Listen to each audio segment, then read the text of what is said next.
پوچھا یہ گیا ہے کہ آج کل لوگ ہر چھوٹے بڑے فیصلے میں استخارہ کرتے ہیں جبکہ مشورہ شورا کو نظر انداز کر دیتے ہیں۔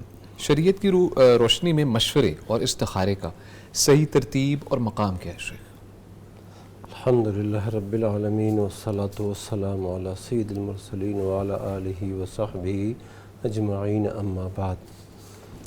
استخارہ یہ تو اللہ کے نبی صلی اللہ علیہ وسلم کا حکم ہے، آپ کی تعلیمات میں سے ہے، اور جابر رضی اللہ تعالیٰ عنہ بیان کرتے ہیں اللہ کے نبی صلی اللہ علیہ وسلم ہمیں امور میں استخارہ کرنا یہ بتاتے تھے، سکھاتے تھے، جس طرح قرآن مجید ہمیں سکھاتے تھے۔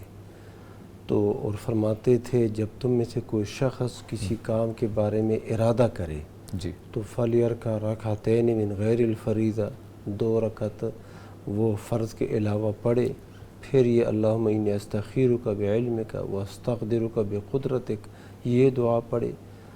اچھا، یہ ہے استخارے کا حکم۔ تو یہ اللہ سبحانہ وتعالیٰ سے طلب خیر ہے، خیر اور بھلائی کی دعا ہے، اللہ سبحانہ وتعالیٰ سے بندہ مانگتا ہے، یہ حکم ہے۔ اسی طرح مشورہ جو ہے امور کے اندر، یہ بھی اللہ کے نبی صلی اللہ علیہ وسلم کا عمل بھی ہے، اور بلکہ اللہ سبحانہ وتعالیٰ کا حکم بھی ہے۔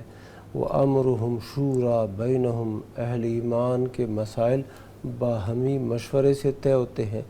وَشَاوِرْهُمْ فِي الْأَمْرِ، اللہ نے اپنے نبی صلی اللہ علیہ وسلم کو حکم دیا کہ اہل ایمان کے ساتھ امور کے اندر مشورہ کیا کریں۔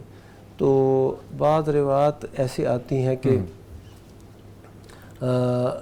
وہ سند کے لحاظ سے تو کمزور ہے، لیکن معنی مفہوم اس کا یہی ہے کہ وہ شخص پشیمان نہیں ہوتا جس نے استخارہ کیا اور اہل خبرہ ماہر لوگوں کے ساتھ اس نے مشورہ کیا۔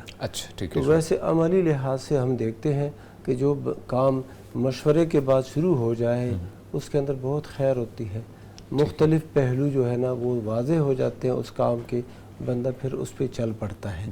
تو مشورہ اور استخارہ یہ دونوں ایک مسنون اعمال ہیں اور ہونے چاہیے، اور استخارہ کے بارے میں تو بہت زیادہ تاکید آئی ہے۔